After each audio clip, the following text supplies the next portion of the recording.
Balik sa ating po narinig na ebanghelyo na tungkol sa mapapalad at tungkol sa mga aba, maganda po na mapagnilayan natin na it's a matter of attitude kung paano natin tinitingnan ang buhay natin.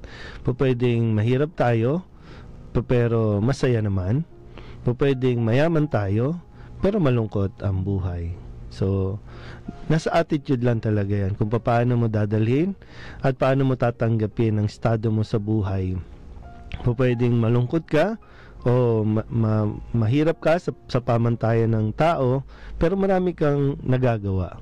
Pwede rin namang sa pamantayan ng tao, mayaman ka, pero wala ka namang kapanatagan, wala ka namang kapayapaan. So, yun talaga, no? Kailangan natin makita na kung paano tayong pinagpapala ng Diyos sa anumang estado natin sa buhay.